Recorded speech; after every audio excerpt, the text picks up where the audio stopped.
जितने उम्मीदवारों की घोषणा हुई उसमें जन स्वराज के सर्वाधिक उम्मीदवार थे। किसी अन्य दल ने इतने ज्यादा उम्मीदवार खड़ी करने की हिम्मत भी नहीं की। अब जो समय है वो बहुत ही सतर्क रहने का समय है, क्योंकि आप जानते हैं कि जो सत्ता दल पार्टी है उसके चाल चरित्र और चेहरे को कैसे पिछले दिनों में हमने उजागर किया है। अब हम सब इस बात से सतर्क हैं कि जिन लोगों के कबर्ड से गंदगी निकाली गई है वो अब कौन सा खेल खेलेंगे, और उसकी कुछ वारदातें हम आपको आज की प्रेस कॉन्फ्रेंस में बताएंगे। मैं प्रशांत जी से आग्रह करता हूं कि वो अब आगे की कार्यवाही करें। धन्यवाद। सभी साथियों का यहाँ स्वागत। आप लोगों से 10-15 दिनों के बाद सामूहिक तौर पर मुलाकात हो रही है। तो सबसे पहले कल ही आपने दिवाली मनाई है, तो दिवाली की शुभकामना। और अगले 4-5 दिनों में बिहार का महापर्व छठ भी मनाया जाने वाला है, तो छठ की अग्रिम बधाई। आज आपको दिवाली के अगले ही दिन कष्ट इसलिए दिया है कि बिहार में हो रही एक अप्रत्याशित लोकतांत्रिक प्रक्रिया में एक अप्रत्याशित घटना जो घटित हो रही है वो आपको आपके संज्ञान में लाना चाहते हैं। अभी तक पिछले कुछ वर्षों में हम लोगों ने इस देश में देखा है कि जो लोग नए दल, छोटे दल या कई जगहों पर तो बड़े दल भी जब चुनाव जीत कर आते हैं तो उनके विधायकों की खरीद फरोख्त होती है। आप और हम वर्षों से वो तस्वीरें देखते आए हैं कि कैसे लोग अपने विधायकों को बचाने के लिए और उनके राजनीतिक विरोधी उनको खरीदने के लिए, अपने पाले में करने के लिए उनको कोई रिजॉर्ट में बंद करता है, कोई दूसरे राज्य में ले जाता है, कोई मोबाइल छीनता है। सरकारें बनाई और बिगाड़ी जाती हैं। और पिछले कुछ वर्षों में भारतीय जनता पार्टी की एक छवि बनी है कि चुनाव कोई भी जीते, सरकार यही लोग बनाएंगे। अब बिहार में इन्होंने एक नया प्रयोग, नया अभियान शुरू किया है। बिहार में 3 वर्षों तक जन सुराज को वोट कटवा पार्टी बताने वाले भारतीय जनता पार्टी ये कहने वाले कि इनकी कोई वजूद नहीं है। इनकी हालत देखिए। चुनाव की प्रक्रिया शुरू हुई है और सबसे ज्यादा अगर डर किसी को लग रहा है तो वो एनडीए के, भाजपा के लोगों को लग रहा है। और वो डर महागठबंधन के लोगों से नहीं लग रहा, क्योंकि महागठबंधन के लोगों का इस्तेमाल तो जनता को डराने के लिए करते हैं कि भाई हमको वोट दे दो, नहीं दोगे तो लालू जी का जंगल राज आ जाएगा। लेकिन इस बार चुनाव की लोकतांत्रिक प्रक्रिया में जन सुराज का एक नया विकल्प जनता के सामने है। और जो बात में पिछले 2 बरस से गांव-गांव जाकर मैंने बताया है कि जन सुराज का सबसे बड़ा असर ये है कि सबसे बड़ा योगदान ये है कि 30 वर्षों से चल रही बंधुआ मजदूरी, लोगों की मजबूरी, जहां लालू जी के डर से भाजपा नीतीश और भाजपा के डर से लालू जी को आपको वोट देना पड़ता है, उस राजनीतिक बंधुआ मजदूरी को खत्म करने का रास्ते का नाम है जन सुराज। और इसकी बानगी आप देखिए। यहाँ का एक क्षेत्र, अभी आपने खबर सुनी होगी कि पिछले 4-5 दिनों में 3 जन सुराज के घोषित उम्मीदवार जिन्होंने नामांकन किया या जो लोग नामांकन करने गए, उन लोगों को नामांकन नहीं करने दिया गया या नामांकन किया तो उससे उनका नामांकन विड्रॉ कराया गया। अब कुछ लोग इसको ये चर्चा कर रहे हैं कि लगता है कि जन सुराज के लोग डर रहे हैं। तो अब कौन डर रहा है इसको दिखाने के लिए आपके पास यहाँ आज मैंने प्रेस वार्ता बुलाई है। पहला केस है दानापुर का। दानापुर में महागठबंधन की ओर से एक सज्जन जो चुनाव लड़ते हैं, उनकी छवि एक बड़े बाहुबली अपराधी प्रवृत्ति के नेता के तौर पर है, जो अभी जेल में है। और फिर भी वहां भाजपा जब लड़ती है तो इनके पास बताने के लिए कुछ नहीं है, सिर्फ ये डराते हैं कि भाई हमको वोट दे दो, नहीं तो जो सज्जन राजद से जीतते हैं वो आ जाएंगे, आपका जीना हराम कर देंगे। तो इस बार दानापुर की जनता ने ये तय किया था कि भैया उनसे डर के हम लोग भाजपा को वोट नहीं देना चाहते। और दानापुर के सारे व्यवसायी एक साथ बैठकर उन्होंने ये तय किया कि भाई कोई भी जीतता है, सबसे ज्यादा खामियाजा, सबसे ज्यादा दिक्कत दानापुर में बिजनेस व्यापार करने वाले लोगों को होती है। वहां के जो दोनों ओर के बाहुबली नेता हैं वो उनको परेशान करते हैं।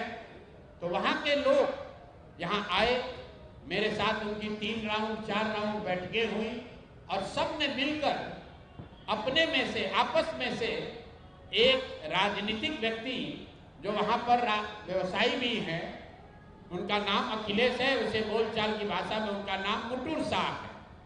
वो लोग आए और पूरे समाज ने मिलकर ये तय किया कि मुटुर शाह जी को भैया आप टिकट दीजिए। तो हम लोग इन रीतलाल यादव के डर से भाजपा को और भाजपा के डर से रीतलाल यादव को जो वोट देने की व्यवस्था बनी है, इससे हम लोग निकल सके। रीतलाल यादव जी को टिकट पार्टी ने दिया। रीतलाल यादव जी जब यहाँ से गए हैं टिकट लेकर, मैं आपको उसका चित्र जारी कर रहा हूँ। ये रीतलाल मुटुर शाह का, ये मुटुर शाह हैं जो मनोज भारती जी के हाथ से यहाँ से सिंबल लेकर गए। और ये साहब सिंबल लेकर तो गए, लेकिन वहां पर निर्वाचन के ऑफिस तक नहीं पहुंच सके। ये कहां गए? पूरे दिन तक मीडिया में अफवाह चलता रहा और भाजपा वाले ये बताते रहे कि रीतलाल यादव ने, उनके गुंडों ने, राजद के गुंडों ने जन स्वराज के उम्मीदवार को बंधक बना लिया है। तो अब मैं आपको वो चित्र दिखा रहा हूं कि ये साहब उस दिन मुटुर शाह जी कहां थे। ये देखिए, ये हैं भारत के गृह मंत्री, ये भारत के गृह मंत्री हैं अमित शाह। अमित शाह जी हैं भारत के गृह मंत्री और साथ में है धर्मेंद्र प्रधान जो भारत सरकार के मंत्री हैं और भाजपा के यहाँ चुनाव के अधिकारी हैं, प्रभारी हैं। देखिए आप लोग, आचार संहिता की बात होती है, वोटरों को डराने खरीदने पर आचार संहिता लागू है, लेकिन सामने का जो उम्मीदवार है उसको भारत के गृह मंत्री अपने साथ खड़ा किए हुए हैं, पूरे दिन बैठाए हुए हैं ताकि वो नामांकन भी ना कर सके। ये है भाजपा के चाल चरित्र चेहरा। ये देखिए भाजपा का चाल चरित्र चेहरा। और बता रहे हैं ट्विटर पर बैठ के कि जन स्वराज के उम्मीदवार भाग रहे हैं। आप बताइए, कोई साधारण व्यवसायी जो राजनीति करता है उसको भारत के गृह मंत्री अगर बुलाकर अपने साथ बैठा ले तो उसके पास क्या विकल्प बचेगा? और कहाँ है चुनाव आयोग? एक वोटर को आप पैसा देते हुए, डराते हुए अगर दिख जाए तो आप पर इल्जाम लगता है कि आपने आचार संहिता का उल्लंघन किया। और यहाँ भारत के गृह मंत्री और केंद्र में भाजपा के मुख्य मंत्री धर्मेंद्र प्रधान खुलेआम जदयू के जन स्वराज के प्रत्याशी को अपने साथ, अपने साथियों के साथ, दल बल के साथ घेरे हुए हैं और इस पर कोई प्रतिक्रिया नहीं है। चुनाव आयोग को अभी आपको ये जारी करने के बाद आधिकारिक तौर पर हम लोग चुनाव आयोग को हम लोग निवेदन करने जा रहे हैं कि देखिए कि हम जन स्वराज के प्रत्याशियों के साथ क्या हो रहा है। ये जन स्वराज के प्रत्याशी के साथ नहीं हो रहा है, ये वो डर है, वो राजनीतिक बंधुआ मजदूरी जो खत्म करने का रास्ता जन स्वराज ने बनाया है, उससे छटपटाहट जो पैदा हुई है उसी का नतीजा है। क्योंकि ये एक बात नहीं है, ये एक केस नहीं है। अब दूसरा केस देखिए, ब्रह्मपुर में, ब्रह्मपुर शाहपुर विधान बक्सर लोकसभा क्षेत्र के ब्रह्मपुर में, वहां से दूसरे लोजपा के बहुत बड़े बाहुबली नेता हुलास पांडे जी चुनाव लड़ रहे हैं। जरा सुनिए ये लोग कैसा कैसा राजनीति करते हैं। बिहार में स्वच्छता की बात कर रहे हैं। एनडीए का उम्मीदवार कौन है? लोजपा के हुलास पांडे। उनकी छवि क्या है वो आप हमसे बेहतर जानते हैं। वहां से ये जन स्वराज के प्रत्याशी हैं डॉक्टर सत्य प्रकाश तिवारी।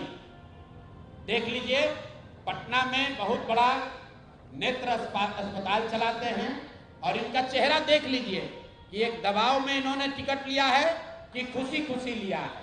ये देख लीजिए, इन्होंने जन सुराज का टिकट लिया, जन सुराज ने इनको उम्मीदवार बनाया। 3 दिनों तक इन्होंने सक्रियता से वहां प्रचार किया, लेकिन कल जब नामांकन वापस लेने की अंतिम दिन थी, कल अंतिम तारीख था, परसों रात तक ये साहब अभियान में लगे हुए थे, प्रचार कर रहे थे और कल सुबह में अचानक से भाई साहब ने अपना उम्मीदवारी, अपना नामांकन वापस लिया है। और वापस लेने के पीछे का चित्र देख लीजिए। उन्होंने एक चित्र जारी किया है जहां पर डॉक्टर साहब अपना नामांकन वापस ले रहे हैं। हम चित्र जारी कर रहे हैं, देखिए धर्मेंद्र प्रधान हैं और यही डॉक्टर सत्य प्रकाश तिवारी हैं। इनके घर पर बैठ के इनको देखिए क्या किया जा रहा है। आपने भारत के लोकतांत्रिक इतिहास में ये नहीं देखा होगा कि चुनाव घोषित होने के बाद जो उम्मीदवार है, आधिकारिक तौर पे जो उम्मीदवार है, उससे पार्टी का कार्यकर्ता नहीं, लोकल नेतृत्व नहीं, भाजपा के केंद्र में मंत्री धर्मेंद्र प्रधान हैं। ये देखिए हाथ मिला रहे हैं भाई साहब, इस डॉक्टर के घर पर बैठ के इसको दबाव देकर जबरदस्ती इनसे चुनाव में इनका नामांकन वापस लिया गया है। मेरे भाई, लोजपा के एक बाहुबली नेता को बचाने के लिए, वहां के एक जनसुराज के सभ्य डॉक्टर के उम्मीदवारी को खत्म कराने के लिए आप इतनी ताकत लगा रहे हैं, तो पूरा बिहार को ये देखने, जानने, समझने की जरूरत है कि जनसुराज के लोग भाग रहे हैं कि यहाँ खुलेआम गुंडागर्दी की जा रही है, लोकतंत्र की हत्या की जा रही है। आप बताइए, आप में से कोई भी आदमी, आप सारे पत्रकार, यहाँ देश के भी पत्रकार हैं, पूरे देश के इतिहास में, लोकतांत्रिक इतिहास में आप दिखा दीजिए कि जहां किसी दूसरे पार्टी का घोषित उम्मीदवार, उसके साथ भारत के गृह मंत्री, भारत के केंद्रीय मंत्री बैठकर उसको डराकर, समझाकर, कोर्स करके उससे उम्मीदवारी वापस लेने के लिए मजबूर कर रहे हैं। ये चित्र आपके सामने जारी कर रहे हैं। ये कहानी यही नहीं रुकी है, ऐसी गलती इन्होंने सूरत में की थी। मैं इनको याद दिलाना चाहता हूं, लोकसभा चुनाव में आपको याद होगा जब ये लोग 400 पार का नारा दिए थे, तो सूरत में सारे दलों के प्रत्याशियों का नामांकन वापस ले लिया गया था। इस स्वतंत्र भारत के इतिहास में पहली बार ऐसा हुआ कि सूरत में भाजपा का प्रत्याशी बिना चुनाव लड़े ही जीत कर आ गया, लेकिन जनता ने उसका करारा जवाब दिया। जो 400 सीट का दावा कर रहे थे, उनको 240 पर निपटा दिया। तो बिहार की जनता को आपके माध्यम से बताना चाहते हैं कि एक सरेआम लोकतंत्र की धज्जी उड़ाई जा रही है, सरेआम उम्मीदवारों को धमकी दी जा रही है, उनको घरों में बंद किया जा रहा है। और बंद करने वाले लोग कोई स्थानीय नेता नहीं है, गुंडा बदमाश मवाली नहीं है, भारत सरकार के मंत्री। और ये मैं कह नहीं रहा हूं, ये आप चित्र देखिए, आप चित्र देखिए, भारत के गृह मंत्री, उनका क्या लेना देना है मुटुर शाह से? मुटुर शाह से उनका क्या लेना देना हो सकता है? उनसे कोई पूछे कि आप इतने बड़े नेता हैं, भारत के गृह मंत्री हैं, दानापुर में जनसुराज के उम्मीदवार मुटुर शाह के साथ बैठकर आप क्या कर रहे हैं? उसको क्यों सबके साथ, अपने दल के लोगों के साथ आपने घेरा हुआ है? और ये देखिए दूसरा सत्य प्रकाश तिवारी जी के साथ यहाँ के भारत के दूसरे मंत्री धर्मेंद्र प्रधान बैठकर देखिए चाय नाश्ता कर रहे हैं। और डॉक्टर साहब बताइए, कोई एक डॉक्टर हिम्मत करके बिहार की व्यवस्था को सुधारने के लिए खड़ा हुआ है, आप उसका हौसला अफजाई नहीं कर रहे हैं, आप उसका विरोध कर रहे हैं। यहाँ तक तो ठीक है, लेकिन आप उसके घर पर बैठ के उस पर राजनीतिक, आर्थिक, सामाजिक दबाव बना रहे हैं, उसको धमका रहे हैं। ये कहाँ तक ठीक है? ये बिहार की जनता को देखने और समझने की जरूरत है। मामला यही नहीं रुका, अब तीसरी कहानी आपको देते हैं। ये हम लोग के गोपालगंज के, वहाँ के सबसे बड़े डॉक्टर शशि शेखर सिन्हा, जो रघुनाथ पांडे, यहाँ के बहुत बड़े कांग्रेस के नेता थे मुजफ्फरपुर से, उनके दामाद हैं। हम लोग के साथ मांझी से लड़ रहे इस राज्य के बहुत बड़े कानूनविद वाईवी गिरी जी के क्लासमेट और दोस्त हैं। और हम लोग के पार्टी में विनीता विजय जी जो वरीय नेत्री हैं, कोर कमेटी की, एग्जीक्यूटिव कमेटी की मेंबर हैं, ये डॉक्टर साहब उनसे भी जुड़े रहे। जन सुराज से इनका वास्ता करीब 1 साल पुराना है। मेरी सभाओं में, हम लोग की बैठकों में लगातार आते रहे। इनको जन सुराज का उम्मीदवार बनाया गया गोपालगंज से। ये उनका ट्वीट है, मैं पढ़ देता हूं। 4 दिन पहले इन्होंने ट्वीट किया, आज का दिन परिवर्तन का प्रतीक, डॉक्टर शशि शेखर सिन्हा जी का नामांकन, जनता की जीत की शुरुआत। यह है डॉक्टर शशि शेखर सिन्हा। और ये देखिए, परसों रात में ये 8 बजे तक चुनाव का प्रचार कर रहे थे। परसों रात में 8 बजे तक चुनाव का प्रचार कर रहे थे। रात में 11 बजे के बाद वहां के भाजपा के एमएलसी और अन्य कई बड़े नेता डॉक्टर साहब के पास पहुंचे और इन पर हर तरह का दबाव बनाकर ये मजबूर किया कि आप चुनाव में अपना नामांकन वापस लीजिए। कल सुबह मेरी सबसे पहले जब मुझे ये सूचना मिली तो डॉक्टर वाईवी गिरी जी ने इनसे लंबी बात की फोन पर। इन्होंने कहा कि नहीं, मैं बिल्कुल जन सुराज के साथ हूं, किसी भी तरीके से पीछे हटने का सवाल नहीं है। उसके बाद मेरे से इनकी फोन पर बात हुई है।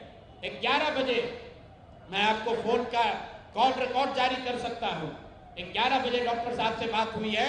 डॉक्टर साहब ने कहा है कि प्रशांत जी, हम पर थोड़ा दबाव बना रहे हैं लोग, लेकिन मैं पूरी तरीके से आपके साथ हूं। उसके 2 घंटे के बाद डॉक्टर साहब अपने घर